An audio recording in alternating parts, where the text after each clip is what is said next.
thank you all for joining us today. This is the first time for this presentation, so pretty exciting to have everybody here to view it and take part in it. Leah is our presenter, and Leah is our awesome, amazing technical writer, or sorry, instructional writer, but also technical as well, here at Ken Cook. So I will hand it off to her and let her take over. Thank you. Hello. Like Scott said, I am the instructional writer here at Ken Cook. I've been writing for about 15 years. So today I'm going to talk about technical editing for AI content. We all know that AI is like the it thing right now, the diamond of the season. If you are a Bridgerton watcher, everyone's talking about it. Everyone has their opinions about it. I'm sure we all have something to say about it, but that's not right why I'm here today. I'm just going to talk about how AI is here and it's reshaping the way that content is created. You know, it's around to help drafting. Drafting is happening faster than ever before, but that doesn't mean that what's being produced is in any way accurate or even user-friendly. This is why professional wordsmiths like myself are essential. I would argue now we are more essential than ever, as we are the ones who have built an entire career on providing clear, quality content our clients can trust. So, as contributors, and everyone can say something, I have a question for you. Once I figure out how to admit people. There we go. Okay. So my question is, what is AI generated content? Anybody? Nobody? Everybody knows. Feel free to unmute or type in the chat if you can. Yes, it's fine if you don't have a question answer. I mean, I'm pretty sure we all are familiar with generative AI and its ever-growing presence. I mean, it's literally everywhere you look these days, from cards you pick up at the store, social media posts, books at Barnes and Noble. No matter where you go, it seems like AI generated content is there in some way, shape, or form. No matter how we feel about it, it's here. So what does that mean in the context of technical writing and editing? So AI generated content in the context of technical writing is created by large language models, or LLMs. If you don't know what a large language model is, it's basically a type of neural network that is trained on absolutely massive amounts of text data. We're like talking millions to trillions of data sets being fed into these models that are teaching them how to understand and generate human language. That's what these data centers are full of that are popping up everywhere. It's just a massive, massive neural network being trained to understand human language. So by using an internalized statistical representation of language, because that's how these computers learn, they can learn to imitate various writing styles. So what does that actually mean? It means that these LLMs see billions of examples of how sentences are structured, how ideas relate, how conversations flow, and based on these patterns, it chooses the most likely next, which means it doesn't actually know what's being said. It's just using what it's learned to decide what might sound plausible based on the prompt it's been given, and it responses. It also takes into consideration responses it's gotten from previous outputs. So you ask it a question, it is going to learn, and based on your responses, that's how these things learn and grow. It's this process of providing the most likely next that's repeated and repeated until a response is complete. So from here, we could go on to what the core LLM AI language capabilities include, which are things like natural language understanding, multimodal context generation, question answering, and scalability. But I don't really want to spend a lot of time talking about the ins and outs of AI. Instead, I'd rather talk about why editing AI-generated content matters. So here's my first question, where if you have a response, cool, go for it. When I say AI, what is the first thing that comes to mind? Fake. Fake. Anybody else? Liz said uncanny. Um, I'm not gonna lie. I think of Philadelphia 76er superstar basketball player Allen Iverson. oh, okay, that's fair. That's fair. Um, for me, when someone says AI, I write it off as trash. I already know that the content is going to be subpar. It doesn't matter if you're talking about like a photograph, a story, a drawing, anything. If I hear AI is associated with it, I I'm not a fan. By the way, sorry to interrupt, Julia. I'll take care of admitting first. Okay, thank you, because it keeps throwing me off. I don't know what I'm doing. I got it. Okay, and also, so just to call out, Matt Smith said the dreaded M dash, and I thought that was awesome. So I mean, yes, that is, everybody knows when you see an M dash that it was written by AI, right? Although I did see someone else say that the use of the Oxford comma is also an indicator of AI, and I can't agree with that one because I'm a huge Oxford comma person myself. But anyway, so the question is, why is it that less than high quality content comes to mind when AI is brought up? And I think it's because everybody is well aware that AI is a flawed tool. It has a bad habit, especially when it comes to writing, of generating entire documents worth of content that once you start to read it, you quickly realize that it's not really saying anything substantial at all. That's because LLMs are excellent at generating plausible sounding information, but just because something sounds plausible doesn't mean it's accurate. LLMs are notorious for filling in gaps with incorrect or fabricated information, which means that you get text that might contain, in the context of safety or technical writing, an incorrect step, a non-existent part, outdated details. I do think it's funny that when AI does something like this, an instance where it fills in something and it's totally messed up, that it's called a hallucination, because I don't know, for some reason I think hallucinating robots is a funny concept. But hallucinations are only part of a bigger problem, because AI can't truly understand what's being asked anymore that can understand the answer that it's giving. LLMs predict patterns and that's it. They don't think, therefore they lack understanding of nuance or intent. It might be able to grasp the context of the prompt that you're giving it, but they lack any real understanding. And because there's no understanding, the quality of the output depends heavily on a number of things, including the quality of the prompt, which AI model is being used, and use case, or what you're actually asking AI to do.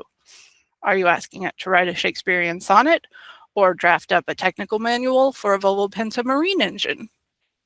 This is where some people can get really caught up in misunderstanding, I think. AI can be a useful tool in some applications, but it's never going to be the end-all be-all, especially not in a world as technically driven as ours. What we're writing as technical communications and safety experts relies heavily on precision, which again is why editing AI-generated content matters.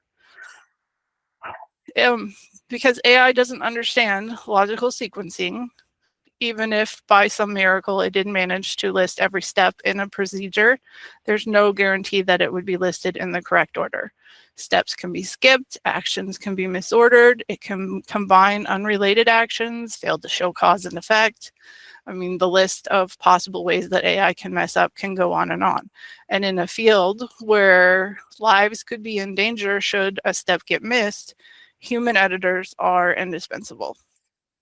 Beyond safety concerns, there are also matters of ethical and legal concern. According to a recent study at Stanford University, LLMs can inherit and amplify biases present in the data they are trained on. If the training data includes biases or prejudiced language, The model might produce outputs that reflect these biases, leading to ethical concerns and potentially harmful outcomes. So from a writing standpoint, these harmful outcomes range anywhere from bias and misinformation to issues with IP ownership and fairness. The topics of ethical and legal concerns go far beyond the world of just wordsmithing. Privacy-related issues, environmental concerns, the potential workforce impact that AI could have in the not-so-distant future are all issues that any company working extensively with AI needs to not just be aware of, but actively work to mitigate any potential issues. Because any company that chooses to ignore the potential harm that could stem from AI use is leaving itself open to reputational damage and any number of lawsuits. But that is a whole can of worms that I'm not going to open any farther than I already have. Instead, I will just keep going and point out that overly reliance on AI can lead to a very flat, uninspiring voice, which, to be fair, there's not a lot of room for flair in a safety manual, but things like brand voice do exist, even in a world of product safety, and to lose that in a world quickly being overrun by AI-generated content is to lose the very thing that makes your product stand out from the rest. So, what is it that editors can do that AI can't? Editors contribute human judgment, context, and responsibility that AI systems simply don't possess. Editors either understand the subject matter or, at the very least, know how to validate it correctly. In practice, an editor recognizes when something sounds right but is actually wrong, knows which specs and standards need to be checked and/or which subject matter experts to run them by, and they make judgment calls when information conflicts or is incomplete.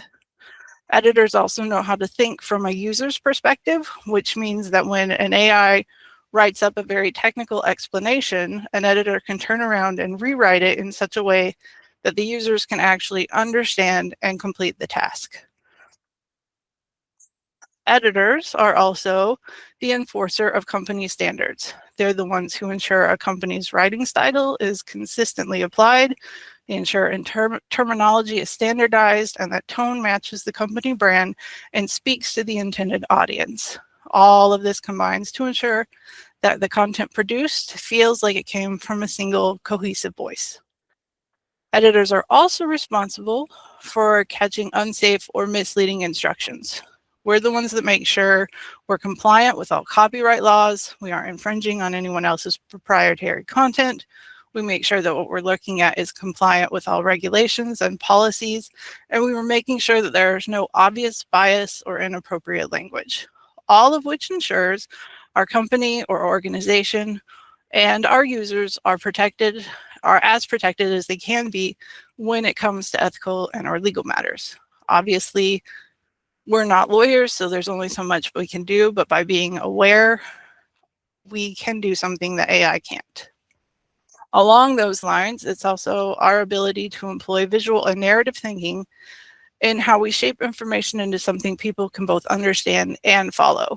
When we decide to implement a diagram rather than a text wall, when we sequence information into a logical story or add transitions and context, we're able to shape the flow of content in a way that AI can't. Because even though AI can generate text, and a lot of it, it can't generate understanding. It has no awareness of the systems, products, or procedures it writes about, and it's this ability to think beyond that text that makes editors invaluable. So what is the framework for editing AI content? How do we approach AI-generated text? Regardless of how we feel about it, we still have to deal with it. We're still working with it. So what do we do? So I have come up with a practical process for editing AI content. And I know there's a lot of stuff on the slide. Don't worry, I'm going to go through it one by one. The first step is content validation. You have to check AI content for accuracy. We can't assume that the model got things right because odds are it didn't. Are the correct technical terms and measurements being used? Are we working with the most up-to-date information? Are product names used consistently? This is where editors check against official documentation, other manuals, spec sheets, industry standards, trusted internal documentation, or outside sources. If there's anything questionable, we flag it here at the beginning of the process to ensure that we're doing everything we can to help reduce the risk of building incorrect content on top of a faulty foundation. So once content is validated, we move on to structural editing. Once we have our facts confirmed, we look at the structure itself. Does the text follow a logical flow from introduction to conclusion?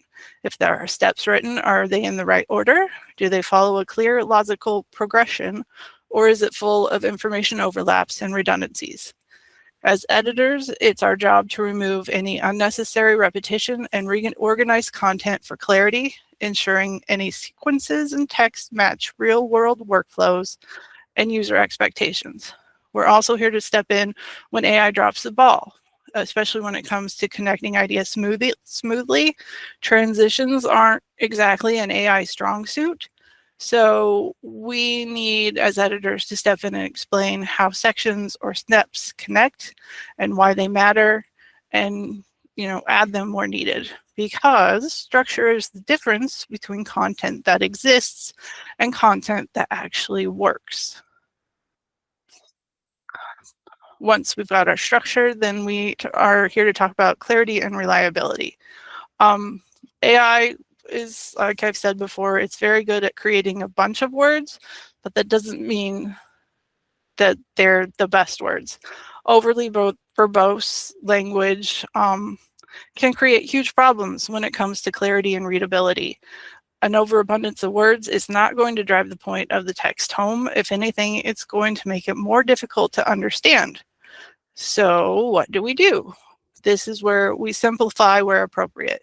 We break up long sentences. We ensure content matches the user's skill level. We add examples, visuals, definitions, anything that might be helpful.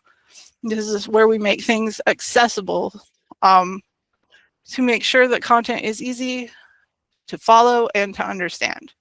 So we ask, is the text written to an appropriate reading level? Is the language plain enough to be understood by the average reader?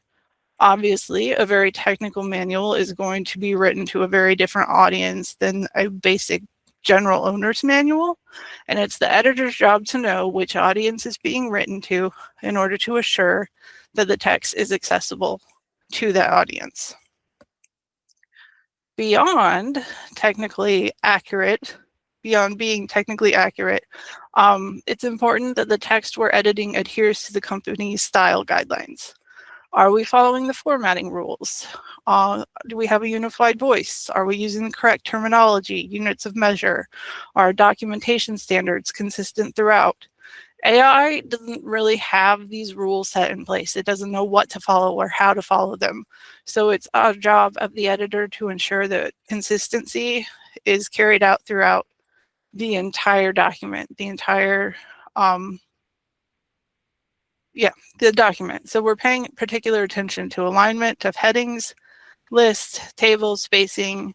These are all elements that AI can't check. It just doesn't know. It has no point of reference. So this is something that absolutely requires a human eye. Even after we have the editing, we've got technical accuracy, we often need to run our content through the eyes of a subject matter expert. We need these experts to validate what we have so far, because no matter how good we are at our jobs, at the end of the day, an editor can't know everything. But when we run our text by a SME, they're going to be doing everything that we're covering our bases. We're doing everything that we can to ensure that nothing was misinterpreted either by us as the editors or by the AI generation in general. When we have subject matter experts that we're working closely with, we can clear up ambiguities. We can ask for clarification when we need it. We can invite feedback on any gaps or risks, any nuances that may have been overlooked. When we have a SME look at our work, they can check workflows, diagrams, numbers. They're the experts. So if something's off, they're going to be the ones who will know. And then along with that, because they are experts and sometimes their brains function in very technical ways, as the editor, it's still our job to kind of take what they have, because sometimes they are very caught up in the weeds. We look at the information that they send back and discern which information is vital, which information might not necessarily be needed in this spot, so that we can mindfully incorporate what the subject matter expert's feedback is into the text without overwhelming our reader with information that they just don't need. Then, of course, once we get through all of that, then we come to our final proof. This is where we polish for surface level areas, spelling, punctuation, numbering, formatting, layout. This is where anyone like myself, who is a proud card-carrying member of the comma police, step in and really shine. This is where we smooth out awkward phrasing, choppy transitions. If there's something that's been bothering us and we've been putting it off, now is the time to address it, because this final proof is where we make sure that our end product is cohesive, professional, and publication ready. All right. After all of that, it is important to remember that AI-generated content is not the end-all be-all that some people wish it was. It is at best a starting point, but it is in no way a final product. Human judgment is essential to ensure accuracy, nuance, appropriateness for the intended audience. At the end of the day, it's editors who are responsible for the final result. And the text correctness and clarity, its alignment with organizational standards, and overall usability ultimately rests on our shoulders. So how does what we do enhance AI content? When it comes to procedures, training, and safety guidance, structure matters, and it just so happens that we as editors are the masters of structured script writing, which is pretty convenient. Unlike AI, which spits out words for the sake of generating text, humans understand what it means to create a clear instructional narrative. Because when it comes to safety and instructional material, the order of information is not optional. If steps are out of sequence or context is missing, users can make dangerous mistakes, even if the wording is technically correct, which is why editing AI-generated content is so important. Because AI can generate copy, but it has no way of understanding how that copy would function in a real world setting. For example, AI can write a sequence of steps that goes something like this. Instruction: remove the cover, turn off the system, disconnect the power supply. In theory, all of these steps need to happen at some point in this process, but does anyone actually want to remove the cover of something that is not only still connected to the power supply, but also still fully operational? I don't know that that would be the best idea, which is why structured script writing is important, because clear story flow improves comprehension. So in this example I just gave, most of us have an understanding that before we take the cover off of something, we want to make sure that there is no power going to it, that it's whatever energy might be stored has been dissipated. That way, when we do finally take the cover off, we're minimizing our risk of getting hurt. We know this and understand this because we have a brain and we understand that actions have consequences. But when you're working with something that doesn't actually have a brain, you start to understand why human insight is so important. Structured script writing ensures prerequisites are introduced before any actions are taken. Concepts are explained before we get to any sort of procedure, and safety warnings are given before any dangerous steps are carried out. This is why we write safety manuals the way that we do.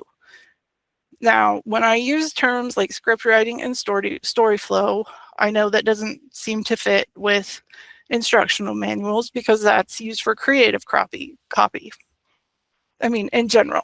But if we think about it, there are 4 specific script writing techniques that we can use in the world of safety and instructional writing. They are a practical tool for correcting AI structural blind spots. And the first of these is the 3-act structure. And yes, 3 acts are generally thought associated with plays, but just hear me out. In the context of AI, the 3-act structure exists because AI often jumps straight into actions.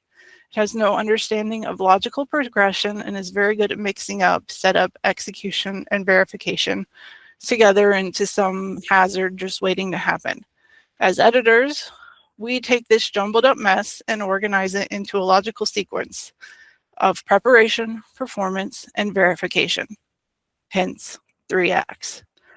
By separating the preparation, performance, and verification into 3 distinct categories, we impose order on AI's chaotic output, thereby ensuring a reader safety. But breaking text into 3 distinct acts isn't enough.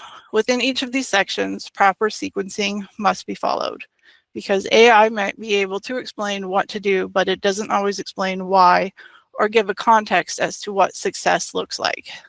When we properly sequence, we can clearly identify a problem or tasks or whatever. We can provide the proper actions that must be taken to solve said problem and give clear understanding of what success looks like. Ultimately, we're providing the user with clear understanding of the situation. We're helping to ensure their actions align with a clear goal, and we're helping to define the criteria necessary to complete the task in order to prevent the user from guessing or improvising. Because we all know that guessing and improvising are not great ways to stay safe. Once we have sequencing down, we go back and check our transitions. Because like I said, AI doesn't do the best with transitions and can sometimes feel like there's just a bunch of disconnected statements all thrown together to create a giant pot of disaster soup, which disaster soup is not delicious. But with the right transition cues, we can mitigate disaster and bring clarity to the text by reliably guiding users' attention to where it needs to be. We can provide explicit signals that reinforce proper sequencing and emphasize risk points, thereby reducing the likelihood of skipped steps. So by adding transition cues, we're able to turn AI's generated text into guided instruction, and our disaster soup is turned into a delightful safety stew. But to ensure instruction is actually easy to understand and follow, we employ our final technique, which is chunking and pacing. Even though we already have our text broken down by act, the proper sequence established, and our transition cues clear, our last task is to ensure that information is being presented. The information that is being presented is broken down into small, manageable chunks.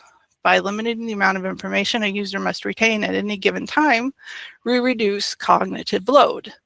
And does anyone, to give everybody a break, want to guess why reducing cognitive load might be important? No? Anyone? So we all know what short-term and long-term. There you go. Yes, thank you, Liz. It helps people stay engaged. We all are familiar with long-term and short-term memory, right? Or if you want to call short-term memory working memory. Yes, thank you, Scott.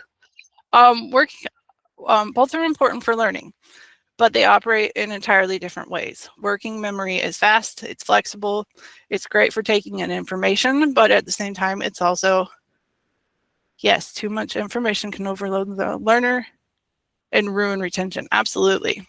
Exactly what what I was just about to say. Working memory is very unstable. So this is why that whole goes in one ear and out the other exists, right? Because we can hear something and then completely forget what's being said. Working memory can manipulate the information quickly, but the information it takes in at a time, The more information it takes in, the higher the cognitive load gets, the less likely that information is to be retained and recalled. So especially when you're talking about highly complex information, or say your learner is in a distracting environment, someplace where they can't concentrate, all of these have an effect on how information is retained, which is exactly why chunking and pacing is important. If your structure and your sequence and your transitions are all solid, but you're presenting giant walls of text at a time, you run the risk of overloading the user. Overloading the user's cognitive load. So let's think of it this way. When you give a prompt to AI and it spits out a giant wall of text and you read through it and you're like, what did I just read? So you have to read through it again, maybe sometimes a couple times, to actually understand what's being said. There's so much information presented at once, you're struggling to take it all in, which isn't good. So when we break down this information into small, manageable bits, we provide our users a chance to process the information, and hopefully that gets transferred into long-term memory, which, when you're talking about safety, that's actually where you want your information stored. That way the next time they go to perform a task, they're remembering the steps that they need to take to ensure their own safety. That's a good thing. So now, script writing techniques, they're not just creative extras, they're actually an important part of our technical editing, but there's more to it than that. So now we're going to move on to visual storytelling and the way that it helps to improve understanding. So certain information is inherently spatial, sequential, or relational, which, when we're using text alone, it forces the reader to construct a complex mental model. Can anyone maybe think of a reason why this might not be the best way to convey information?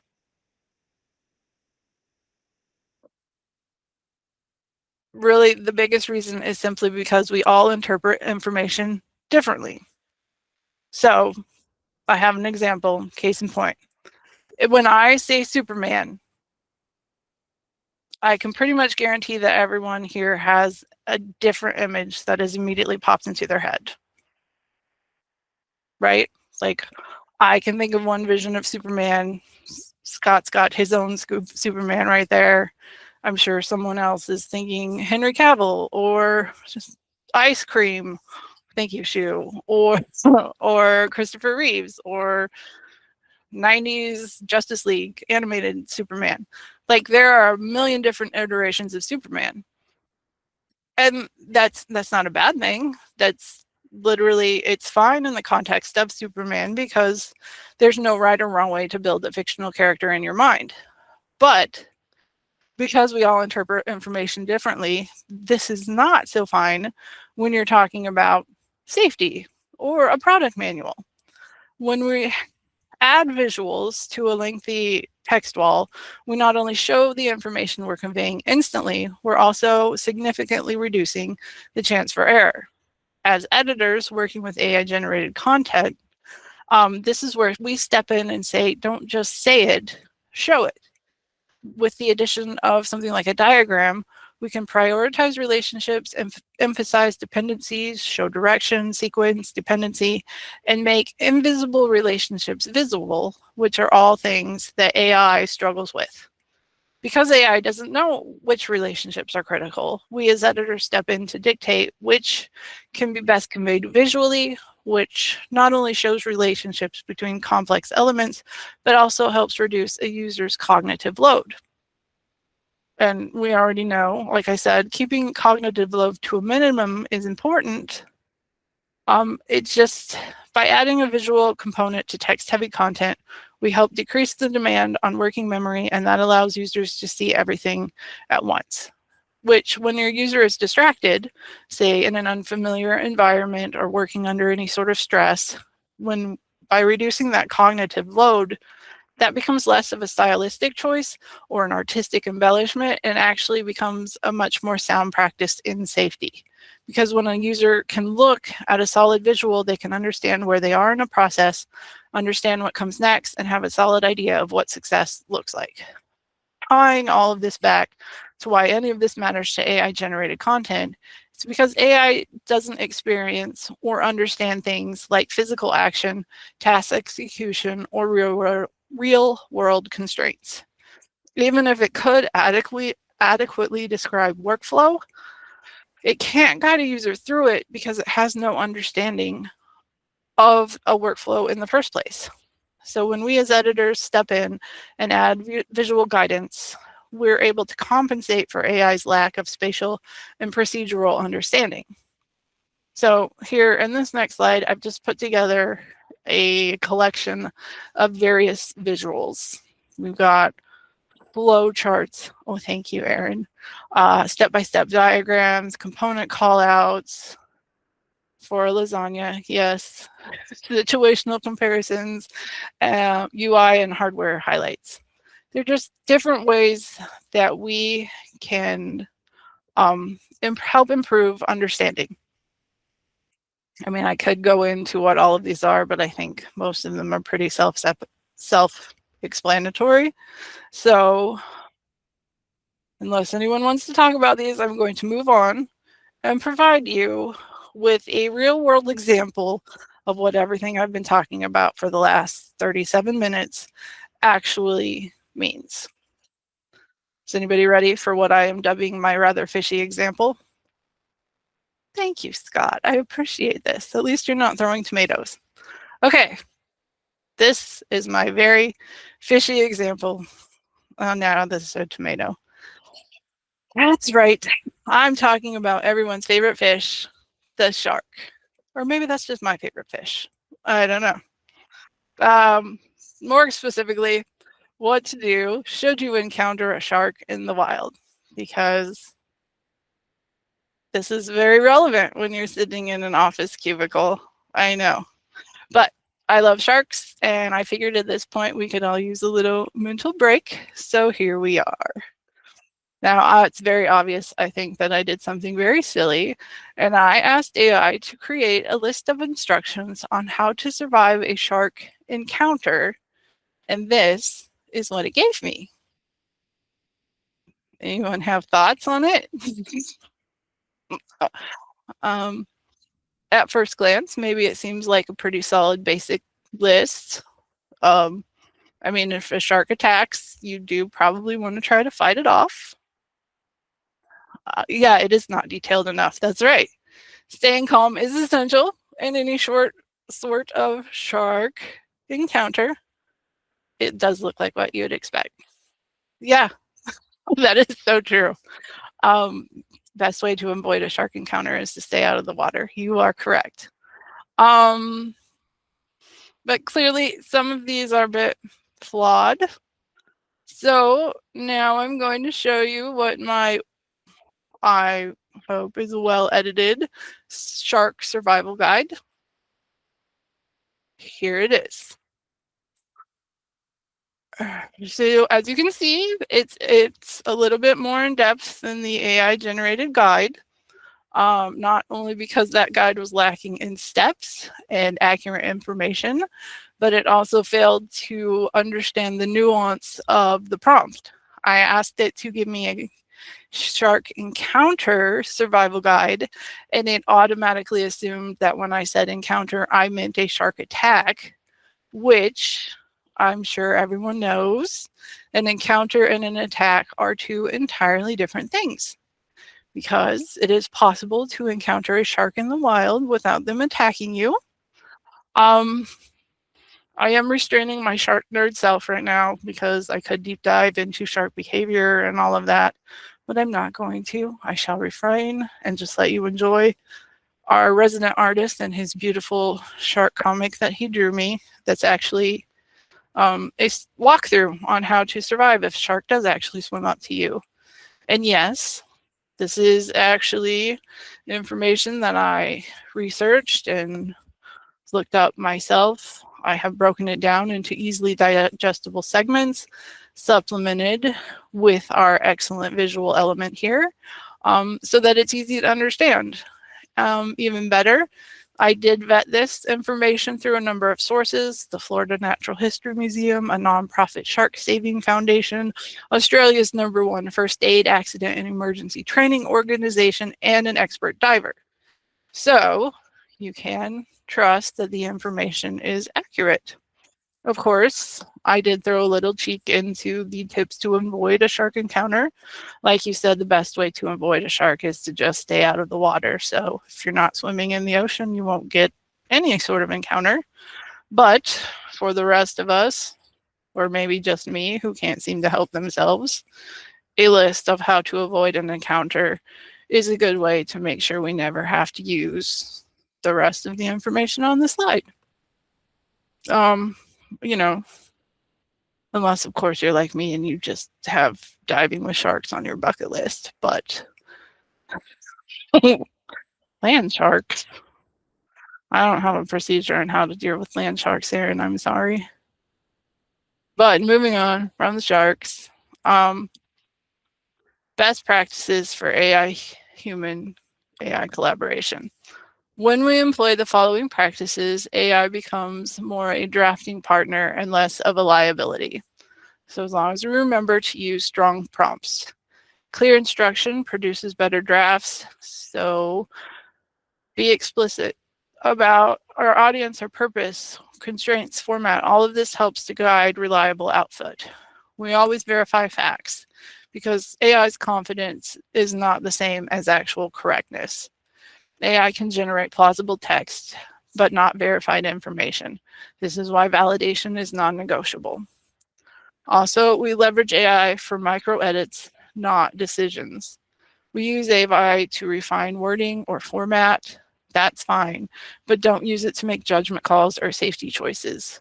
A judgment has to remain the responsibility of the human, of our editors. Maintain a single source of truth. We ensure AI content aligns with all of our approved documentation, standards, current data. Let your experts be your guide.